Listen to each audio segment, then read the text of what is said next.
I want to get into one of my musical stories today, kind of behind the scenes, but not about a piece of music, but about a season of my life. But it started in 1999.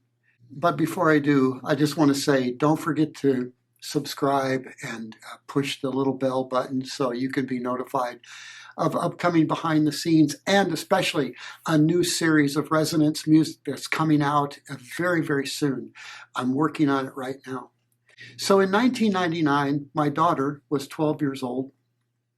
I was traveling a lot. I mean, a lot. Came home from a trip. We were in the kitchen just chatting, and we got into a little disagreement, a little tiff. And from my daughter, I heard her say, this 12-year-old young lady, say, "What's it matter, Dad? You're never home anyway."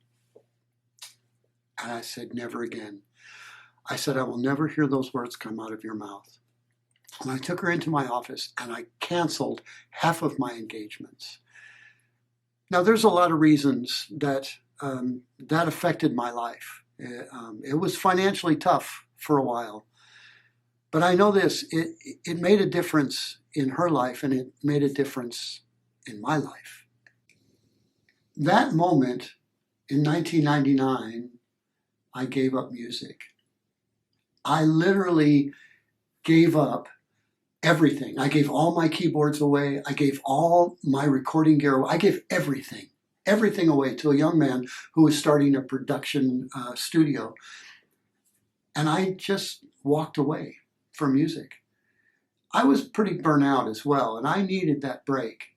And then in 2003, we moved to California. And we moved across the street from friends, Bob and Barb Book. Bob is a singer-songwriter, and he invited me to play on a session. Now, I hadn't played in 3.5 years, and these were like big mittens at that point. Didn't feel like I would really offer him anything, but through his wife, through Barb, kind of forced me into it. In her kind and loving fashion, basically didn't give me an option out. And I ended up going to the session, playing and continuing to play for Bob for the next 14 years, from 2003 to 2017. Now, the key of all of this is from 1999 until last year, 2022, I didn't own a keyboard. I didn't write any music. If I played for Bob, I recorded some sessions with Bob and others, but I didn't have really any desire to compose. And there was a reason for that. I had done so much production work before in the 90s, late 80s, and all through the 90s. So much production work. Oh my gosh, just whatever the client wanted. And that got me burnt out. Plus, I was traveling on the road. So it was just, I needed a break. In 2022, in January, something hit me. And I knew that I had to compose again. I had to write music.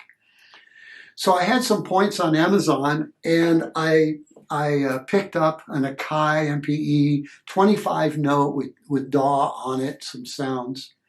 And I wrote my first 4 tunes on that little keyboard, this 25 note. And you can find those on Spotify, YouTube. It's under, I believe it's called Into the Night Watches, or In the Night Watches. And there's 4 tunes in there. And thanks to Zach Smith for helping me mix and master those first 4 tunes. And they were pretty cool, but interesting enough, it was during that time that I got this call from friends down in SoCal, and they call me Uncle. They said, "Uncle, you've got to listen to lo-fi because some of your stuff is lo-fi." And I'm like, what is lo-fi? And I listened and I thought, almost lo-fi. So I started creating music last year that was what I call almost lo-fi loops. And then I did some engagements. I did some live events looping, and I had keyboards, several keyboards, and but I preloaded. I didn't know about live performance looping yet and all that kind of stuff. And then I did that for several outings, and it was good. People really enjoyed it, and I did too. I enjoyed the creativity on the spot, but something was lacking. And then I got this piano. It was the second piano that I have now. One is at home. That was an incredible gift.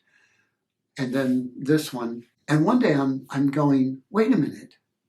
I could loop the piano. I could literally create on the fly and just do what I love to do, which is take a basic pattern or something, create that loop, and then arrange and compose over that.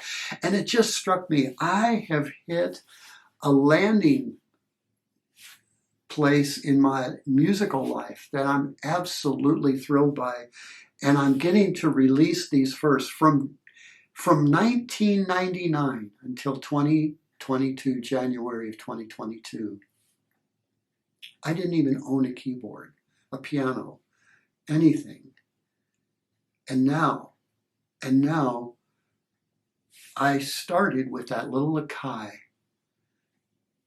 25 note MPE. And then somebody said, Byron, what are you playing on? And I said, I'm this. And he goes, I have an extra Novation MK349.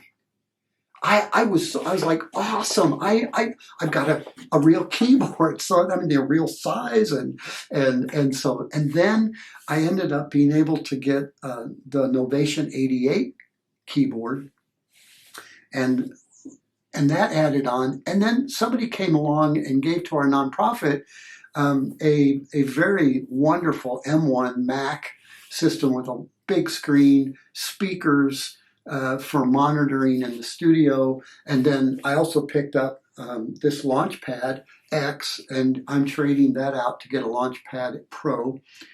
And then 2 pianos. I mean, guys, my little baby Akai MPE grew because I kept feeding it. I kept feeding the baby, as it were.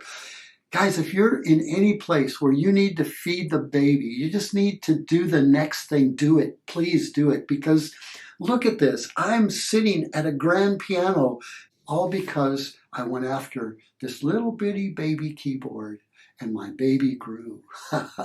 And, I just want to say, maybe you're in a stuck place, whatever. Just help the baby grow. Feed the baby.